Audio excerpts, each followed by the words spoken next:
کلام مقدس پرانے عہد نامہ میں سے پیدائش کی کتاب اس کا باب نمبر 29۔ یعقوب لابن کے گھر پہنچتا ہے، اور یعقوب آگے چل کر مشرقی لوگوں کے ملک میں پہنچا، اور اس نے دیکھا کہ میدان میں ایک کنواں ہے، اور کنویں کے نزدیک بھیڑ بکریوں کے 3 ریوڑ بیٹھے ہیں، کیونکہ چرواہے اسی کنویں سے ریوڑوں کو پانی پلاتے تھے۔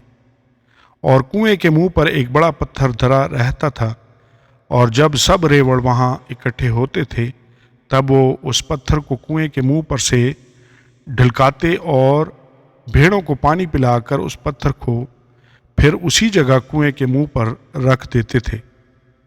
تب یعقوب نے ان سے کہا، آئے میرے بھائیو، تم کہاں کے ہو؟ انہوں نے کہا، ہم ہاران کے ہیں۔ پھر اس نے پوچھا کہ تم نحور کے بیٹے لابن سے واقف ہو؟ اس نے کہا، ہم واقف ہیں۔ اس نے پوچھا، کیا وہ خیریت سے ہے؟ انہوں نے کہا، خیریت سے ہے، اور وہ دیکھ اس کی بیٹی راخل بھیڑ بکریوں کے ساتھ چلی آتی ہے۔ اور اس نے کہا، دیکھو، ابھی تو دن بہت ہے اور چوپایوں کے جمع ہونے کا وقت نہیں، تم بھیڑ بکریوں کو پانی پلا کر پھر چرانے کو لے جاؤ۔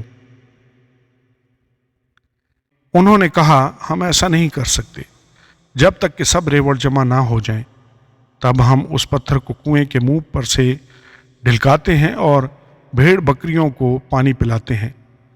وہ ان سے باتیں کر ہی رہا تھا کہ راخل اپنے باپ کی بھیڑ بکریوں کے ساتھ آئی، کیونکہ وہ ان کو چرایا کرتی تھی۔ جب یعقوب نے اپنے ماموں لابن کی بیٹی راخل کو اور اپنے ماموں لابن کے ریوڑ کو دیکھا تو وہ نزدیک گیا اور پتھر کو کنویں کے منہ پر سے ڈھلکا کر اپنے ماموں لابن کے ریوڑ کو پانی پلایا۔ اور یعقوب نے راخل کو چوما اور چلا چلا کر رویا۔ اور یعقوب نے راخل سے کہا کہ میں تیرے باپ کا رشتہ دار اور ربکہ کا بیٹا ہوں۔ تب اس نے دوڑ کر اپنے باپ کو خبر دی۔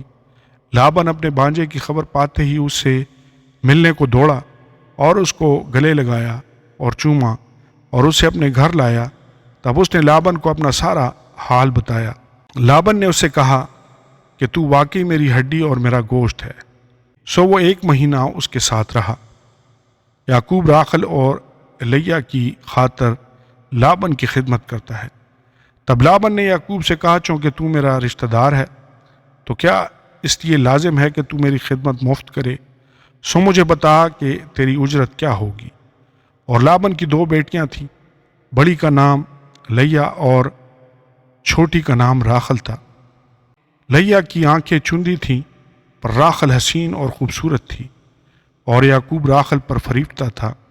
سو اس نے کہا کہ تیری چھوٹی بیٹی راخل کی خاطر میں 7 برس تیری خدمت کر دوں گا۔ لابن نے کہا، اسے غیر آدمی کو دینے کی جگہ تو تجھی کو دینا بہتر ہے، تو میرے پاس رہ۔ چنانچہ یعقوب 7 برس تک راخل کی خاطر خدمت کرتا رہا، پر وہ اسے راخل کی محبت کے سبب سے چند دنوں کے برابر معلوم ہوئے۔ اور یعقوب نے لابن سے کہا کہ میری مدت پوری ہو گئی، سو میری بیوی مجھے دے تاکہ میں اس کے پاس جاؤں۔ تب لابن نے اس جگہ کے پاس لوگوں کو بلا کر جمع کیا اور اس کی ضیافت کی۔ اور جب شام ہوئی تو اپنی بیٹی لیا کو اس کے پاس لے گیا، اور یعقوب اس سے ہم آغوش ہوا۔ اور لابن نے اپنی لونڈی زلفا اپنی بیٹی لیا کے ساتھ کر دی کہ اس کی لونڈی ہو۔ جب صبح کو معلوم ہوا کہ یہ تو لیا ہے، تب اس نے لابن سے کہا کہ تو نے مجھ سے یہ کیا کیا؟ کیا میں نے جو تیری خدمت کی وہ راخل کی خاطر نہ تھی؟ پھر تو نے کیوں مجھے دھوکہ دیا؟ لابن نے کہا، ہمارے ملک میں یہ دستور نہیں کہ پہلوٹی سے پہلے چھوٹی کو بیاہ دے۔ تو اس کا ہفتہ پورا کر دے، پھر ہم دوسری بھی تجھے دے دیں گے، جس کی خاطر تجھے 7 برس اور میری خدمت کرنی ہوگی۔ یعقوب نے ایسا ہی کیا کہ لیا کا ہفتہ پورا کیا۔ تب لابن نے اپنی بیٹی راخل بھی اسے بیاہ دی، اور اپنی لونڈی بلہا اپنی بیٹی راخل کے ساتھ کر دی کہ اس کی لونڈی ہو۔ سو وہ راخل سے بھی ہم آغوش ہوا، اور وہ لیا سے زیادہ راخل کو چاہتا تھا، اور 7 برس اور ساتھ رہ کر لابن کی خدمت کی۔ یعقوب کی اولاد۔ اور جب خداوند نے دیکھا کہ لیا سے نفرت کی گئی تو اس نے اس کا رحم کھولا، مگر راخل بانجھ رہی، اور لیا حاملہ ہوئی اور اس کے بیٹا ہوا۔ اور اس نے اس کا نام روبن رکھا، کیونکہ اس نے کہا کہ خداوند نے میرا دکھ دیکھ لیا، سو میرا شوہر اب مجھے پیار کرے گا۔ وہ پھر حاملہ ہوئی اور اس کے بیٹا ہوا۔ تب اس نے کہا کہ خداوند نے سنا کہ مجھ سے نفرت کی گئی، اس لیے اس نے مجھے یہ بھی بخشا۔